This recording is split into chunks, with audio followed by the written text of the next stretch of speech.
Madam President. The senator from Connecticut. Thank you, Madam President. I'm honored to follow my colleagues who have spoken so powerfully on this issue, and grateful to my colleague from Connecticut for his leadership, and as well to Leader Schumer. You know, we're a nation of immigrants, proudly and gratefully. Immigrants have made this nation the greatest in the world, and yet we have a broken immigration system. And fortunately for our nation, people want to come here. Every week, I try to go to the immigration and naturalization ceremonies in my state of Connecticut. They're held in the courthouses, and I tell new citizens on those occasions that they are to be thanked for wanting to become United States citizens. They will never take it for granted. They passed a test that most Americans couldn't pass, and they smile or laugh because they know it's true.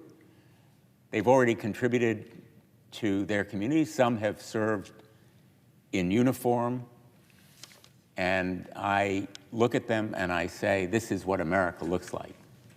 This is what my dad looked like in 1935 when he came to this country, speaking no English, knowing no one, having not much more than the shirt on his back.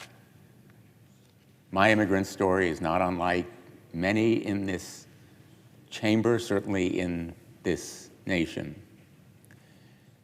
And this broken immigration system is unworthy of our great nation. We need to fix it.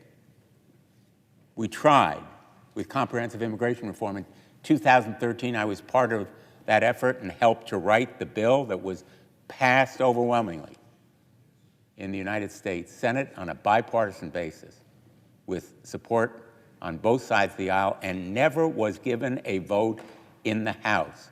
We can do bipartisan immigration reform, and we know how to do it. In fact, Democrats and Republicans came together about 100 days ago and arrived at some solutions that put us on a path to fixing our broken border. It's not the 2013 bill because it's not comprehensive.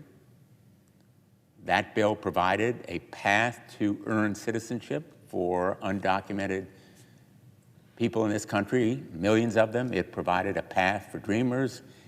It provided for border security, literally tens of millions of dollars,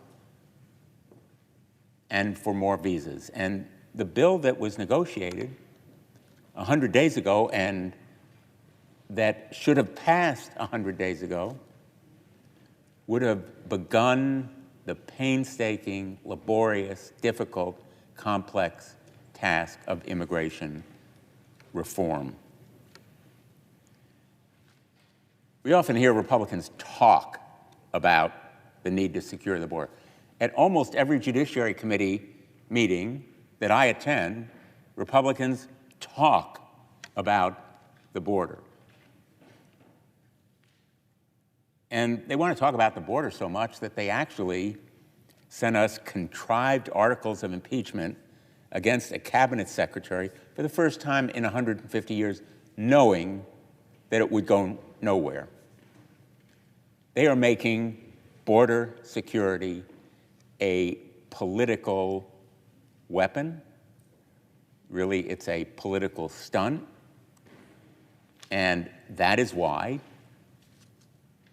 they refuse to vote for the negotiated compromise that will be before us beginning tomorrow, again, and next week.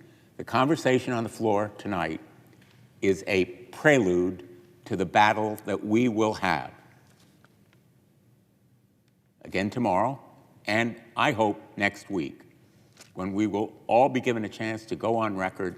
And all we're asking of our Republican colleagues is that they put their votes where their mouths are. America's angry. And America should be angry about the lack of border security and about the lack of serious purpose on the part of my Republican colleagues and on their failing to do their job simply because of the political directive of one Donald Trump.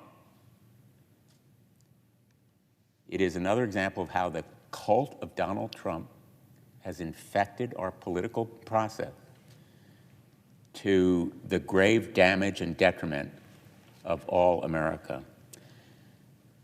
Democrats spent months negotiating with Republicans and developed that compromise border bill, the strongest bill in a generation, endorsed by the National Border Patrol Council and the Union of Border Patrol Agents.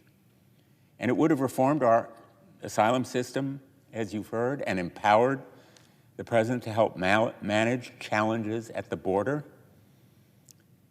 But it also would have expanded work opportunities and some legal pathways to enter the United States, including Afghan nationals who assisted our armed forces, and our diplomats stood by them at grave risk to themselves.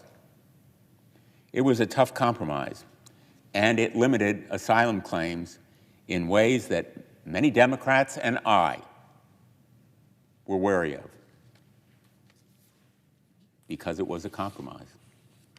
But as soon as the bill was released, and after it was agreed to by Republicans' chosen negotiator, the Republicans torpedoed it. And they torpedoed it for one reason: because they wanted it as a political issue. They killed the bill because Donald Trump demanded it. As we have heard tonight, Donald Trump said, "Please blame it on me." And we're here tonight to do it, because the blame is well deserved. So Trump and his allies have repeatedly shown that they prefer talk over action, that they prefer political gamesmanship over the hard work of bipartisanship on this issue. But we are not giving up. We're not going away. We're not abandoning this effort.